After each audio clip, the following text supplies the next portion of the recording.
जय हिंद। कल हम लोगों ने फ्रांस की क्रांति के बारे में पढ़ना शुरू किया था और उस दौरान उसका समय देख लिए थे कि क्रांति की शुरुआत कब हुई, उसके बाद वहाँ पे किस वंश का शासन था इसके बारे में पढ़ लिए थे, आसिया रिजीम के बारे में पढ़ लिए थे, दोषपूर्ण शासन व्यवस्था या फिर निरंकुश राजतंत्रात्मक व्यवस्था इसके बारे में पढ़ लिए थे। उसके बाद लुई 14वां, लुई 15वां और लुई 16वां के बारे में भी कल की क्लास में हम लोगों ने पढ़ लिया था। अब उसके बाद आगे देखिएगा कुछ और टॉपिक है उसमें जिसके बारे में आज चर्चा करेंगे।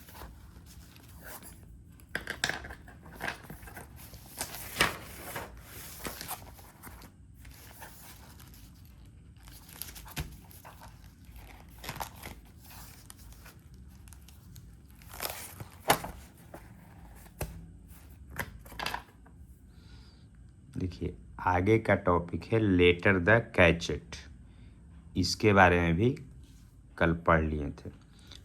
एस्टेट जनरल यहाँ से आज कंटिन्यू करेंगे। तो एस्टेट जनरल था क्या? यह फ्रांस के तीनों वर्ग, फ्रांस में देखिएगा जो पूरा समाज था वो 3 वर्गों में बटा हुआ था। एक था पादरी वर्ग, दूसरा कुलीन वर्ग और तीसरा था सामान्य वर्ग।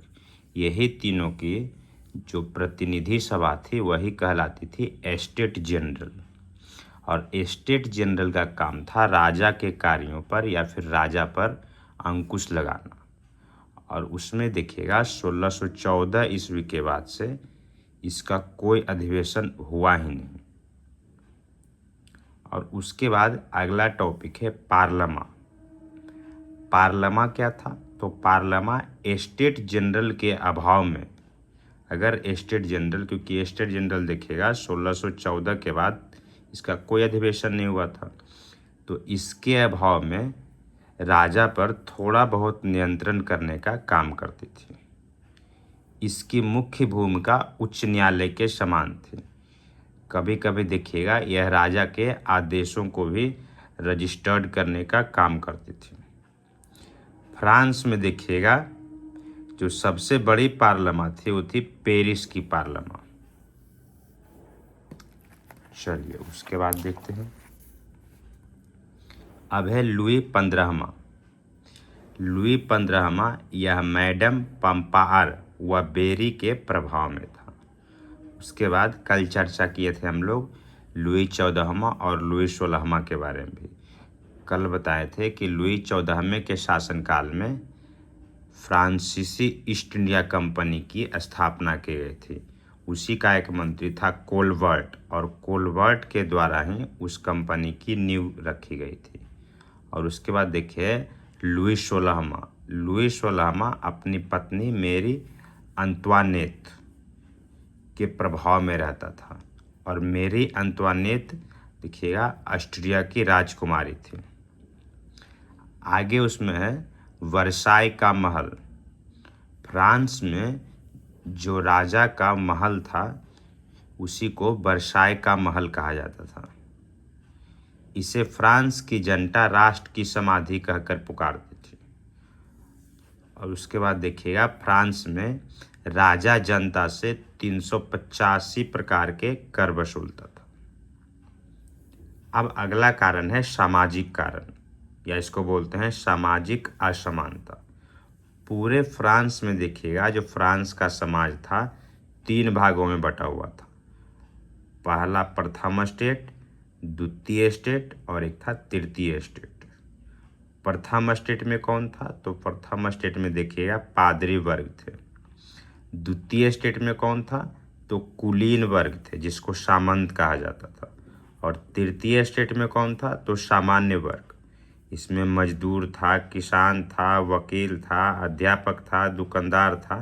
ये सब तृतीय स्टेट में या फिर कहिए सामान्य वर्ग में थे। जो नीचे वाला है कुलीन वर्ग या सामान्य वर्ग या फिर तृतीय स्टेट, ये जो देखिएगा पूरे फ्रांस में कर देने का अधिकार इन्हीं के पास था। और ऊपर का जो 2 वर्ग है यानी प्रथम स्टेट और द्वितीय स्टेट, जैसे प्रथम स्टेट के अंदर देखिएगा पादरी वर्ग आता है और द्वितीय स्टेट के अंदर कुलीन वर्ग आता है, और ये दोनों को जन्म से विशेषाधिकार प्राप्त था। मतलब कर नहीं देना है, कर देने का काम किसका था? तो देखिएगा कर देने का काम था तृतीय स्टेट को। अब आगे देखिए लिखा हुआ है टाइथ। टाइथ बोलिए या टाइथ बोलिए या फिर इसको टीथ बोलिए। टाइथ ज़्यादा चर्चा में रहता है। टाइथ क्या था? तो यह एक प्रकार का धार्मिक कर था। मतलब फ्रांस में देखिएगा जो चर्च में पादरी रहता था, पादरी के द्वारा ही यह कर वसूला जाता था। और कर कितना वसूला जाएगा? तो यह उपज का 10वां भाग था, यानी 1/10 भाग कर के रूप में वसूला जाता था। यहाँ से देखिएगा ऑब्जेक्टिव प्रश्न डायरेक्ट बनता है कि टाइथ या टाइथ किस प्रकार का कर था। ऑप्शन में रहेगा धार्मिक कर था या फिर और रहेगा दूसरा ऑप्शन रहेगा वहाँ पे। तो देखिएगा टाइथ जो है वो धार्मिक कर था। फिर आगे है टाइल या जिसको बोलते हैं टैली। राज्य द्वारा प्रत्यक्ष रूप से वसूला जाने वाला कर था। दोनों कर ही हैं, टाइथ भी कर था और टाइल भी कर है, लेकिन टाइथ ज़्यादा चर्चित में था। और एग्ज़ाम में भी देखिए टाइथ के बारे में जब सेट बनाइएगा तो वहाँ पे टाइथ की चर्चा की गई है, टाइथ किस प्रकार का कर था। आगे देखिए फिर है गोबल्स या बोलते हैं गेबले। यह क्या था? तो यह एक प्रकार के नमक कर था। मतलब फ्रांस में ऐसी व्यवस्था बना दी गई थी कि 7 वर्ष से ऊपर जितने भी व्यक्ति हैं सभी को नमक खरीदना अनिवार्य था। इन सभी कारणों से देखिएगा वहाँ पे क्रांति की नौबत आ गई। अब अगला कारण है आर्थिक कारण। देखिए अब फ्रांस का जो राजा था वो भोग विलास में बिल्कुल लिप्त रहता था। मतलब वर्साय के महल जो देखिए फ्रांस में राजा का महल था, उसी को कहा गया है वर्साय का महल। और वर्साय के महल के रख रखाव में बहुत अधिक पैसा खर्च किया था।